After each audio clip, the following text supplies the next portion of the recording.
मेरा नाम ओपी तिवारी है। मैं यूआरडी एकेडमी बांदा से बात कर रहा हूँ। आज हम एक करंट का एक ऐसा मुद्दा डिस्कस करने वाले हैं जिसका संबंध भारतीय राज्य व्यवस्था से भी है।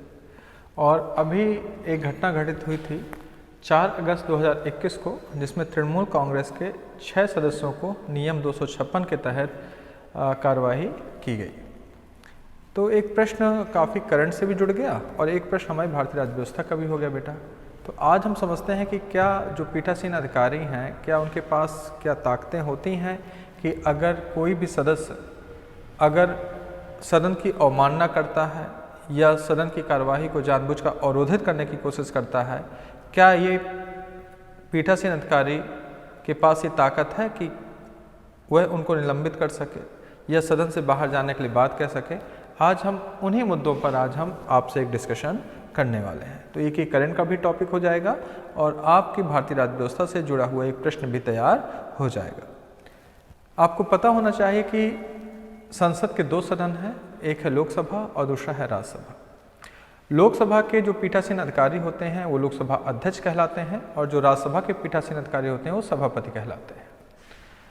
पीठासीन अधिकारी का पहला कर्तव्य ये होता है कि वह सदन की जो कार्यवाही है उसको सुचारू ढंग से, ईमानदारी के साथ, निष्पक्षता के साथ चलाने की क्या करे, कोशिश करे। ये उसका काम होता है।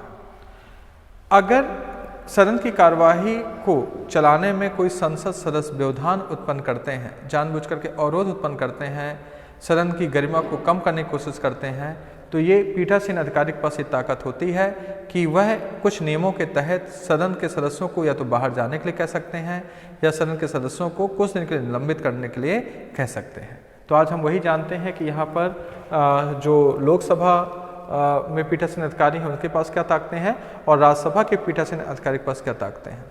तो लोकसभा का जो पीठासीन अधिकारी है उसमें नियम संख्या 373 के तहत एक बात होती है जिसमें पीठासीन अधिकारी अगर कोई भी संसद सदस्य अवमानना करता है, कोई भी संसद सदस्य अगर सदन में जानबूझकर के अवरोध उत्पन्न करने की कोशिश करता है या कहीं ना कहीं कुछ ऐसे शब्दों का इस्तेमाल कर रहा है जिससे गरिमा सदन की कमज़ोर हो रही है, तो नियम संख्या 373 के तहत लोकसभा के पीठासीन अधिकारी संबंधित सदस्य को बाहर चले जाने के लिए कह सकते हैं।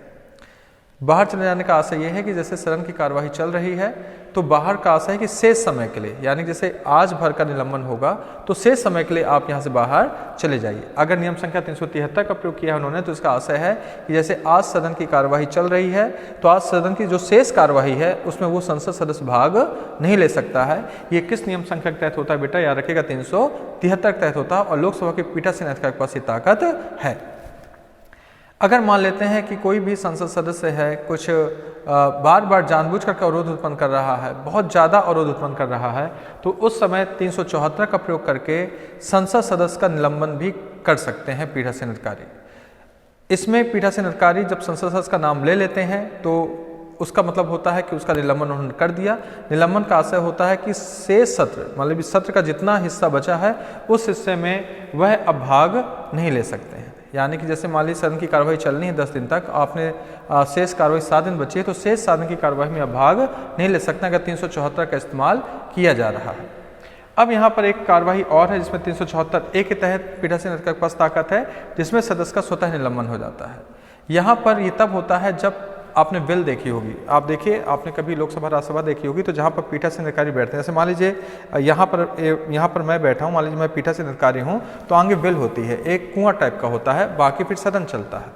इस कुएं को हम बिल कहते हैं और इस बिल तक अगर कोई संसद सदस्य आ जाता है और नारेबाजी करने लगता है तो यहाँ पर अगर माननीय पीठासीन अधिकारी ने अगर उसका नाम ले लिया तो इसका अर्थ होता है कि उसका स्वतः निलंबन हो गया। और स्वतः निलंबन का आशय है कि शेष सत्र में जितना अब सत्र बचा है उसमें वो भाग नहीं ले सकता है और उसको सदन की परिसर से क्या करना पड़ता है, बाहर जाना पड़ता है। तो याद हो गया होगा बेटा कि लोकसभा के सदस्यों के जो निलंबन की ताकत है वो लोकसभा के पीठासीन अधिकारी के पास है और लोकसभा का पीठासीन अधिकारी लोकसभा अध्यक्ष कहलाता है, जिसमें नियम संख्या 373 के तहत सदस्यों को बाहर चले जाने के लिए कह सकता है, 374 के तहत सदस्यों का वो निलंबन कर सकता है और 374A के तहत अगर कोई भी संसद सदस्य पीठासीन अधिकारी की बिल तक आ जाता है और संसद सदस्य का अगर नाम लेकर के पीठासीन अधिकारी कोई बात कहते हैं तो उसका स्वतः निलंबन हो जाता है। ठीक इसी प्रकार राज्यसभा के सदस्यों के लिए भी है, उनको अनुशासित करने के लिए भी है। राज्यसभा के सभापति के पास जो ताकतें हैं वो दी गई हैं।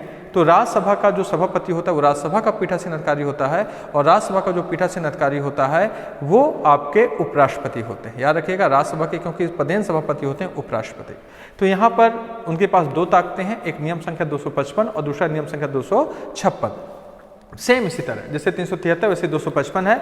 अगर कोई भी राज्यसभा का सदस्य सदन की कार्यवाही पर को चलने नहीं दे रहा है, या कहीं ना कहीं संसद जो सदस्य हैं वो अवमानना करते हुए नजर आते हैं राज्यसभा की, तो 255 के तहत राज्यसभा के सभापति उस सदस्य को तुरंत सदन से बाहर चले जाने का आदेश दे सकते हैं। बाहर चले जाने का आशय वही है कि जो शेष समय सत्र का बचा है उससे वो बाहर, आप उस दिन की कार्यवाही में अब भाग नहीं लेंगे।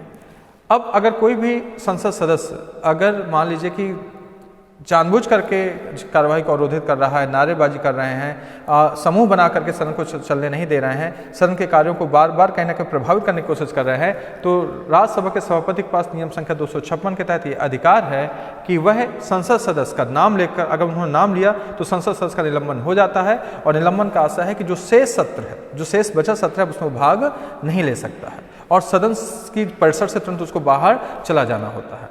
ये सिर्फ नियम इसलिए बनाए गए हैं ताकि संसद सदस्य अपनी मर्यादा में रहें, संसद की गरिमा को बरकरार रखें, संसद के अंदर अनुशासन बना करके रखें, क्योंकि अनुशासन ही किसी भी देश का या किसी भी सिस्टम का एक महत्वपूर्ण अंग होता है, क्योंकि एक अनुशासन से ही एक अच्छे देश का, एक अच्छे संस्थान का निर्माण होता है।